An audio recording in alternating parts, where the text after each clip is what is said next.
Hey everybody, Cinephile Mike, your friendly neighborhood cinephile is here, and it is day 20 of, and the Oscar goes to my series of shorts on who I believe will win, and in some cases, who I think should win. The big award come Oscar night this coming Sunday, March 10th. We're so close. We're in the last 4 days, and we are now looking at the four feature film categories as we wrap this up. And today, I can't think of a better place to start than with the best documentary feature. And the nominees are Bobi Wine, The People's President, Moses Bwayo, Christopher Sharp, and John Battsek. The Eternal Memory, Maite Alberdi. Four Daughters, Kaouther Ben Hania and Nadim Cheikhrouha. To Kill a Tiger, Nisha Pahuja, Cornelia Principe, and David Oppenheim.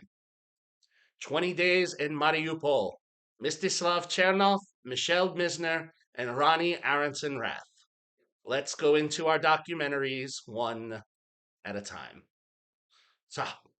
So in Bobi Wine, the People's President, we follow Ugandan leader Bobi Wine, actor, singer, activist, on his political race to unseat the 35-year regime of Yoweri Museveni.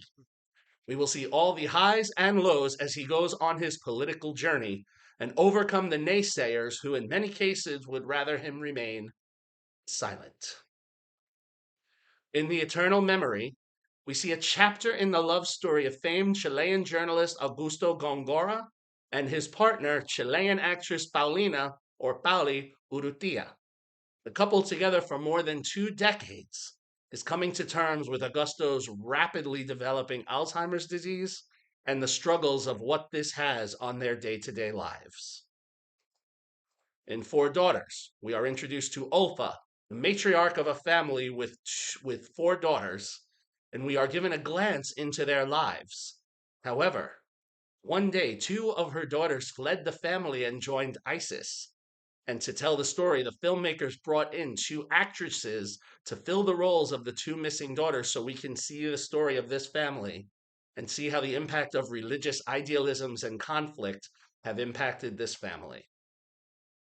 In To Kill a Tiger, we follow Ranjit, a man who breaks traditional Indian patriarch roles by standing by his 13-year-old daughter and seeking justice against the three men who sexually assaulted her and what the ramifications are. We see how his family will deal with the aftermath of these decisions as we see the rift that it causes between Ranjit and his family and the small village with which they live in, where they believe things should have been handled a little differently.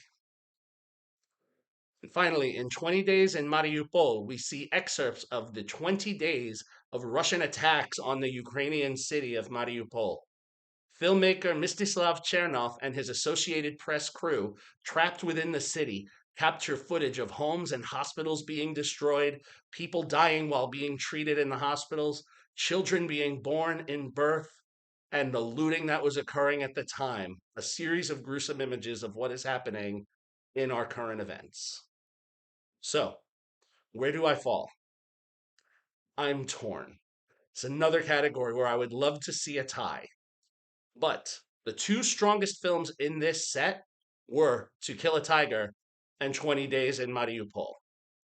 As for the one that truly captured my attention for its craft and structure and the way it engaged me, I would personally like to see To Kill a Tiger take home the prize on Oscar night.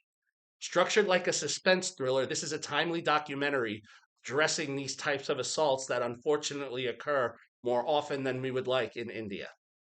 However, especially given the timeliness of the issue, when the envelope is opened, I do believe that Chernov will be called up for 20 Days in Mariupol, one of the two documentaries from the short list this year at the Oscars addressing the situation between Russia and Ukraine. So, there we have it. Do you agree with me? Do you agree with my choice? Let me know in those comments. We only have a few days left, only 3 more categories. Tomorrow I will be talking about the best animated feature film. I will see you all tomorrow as we start to wrap this journey up. But until then, this is Cinephile Mike saying take a break and watch something new.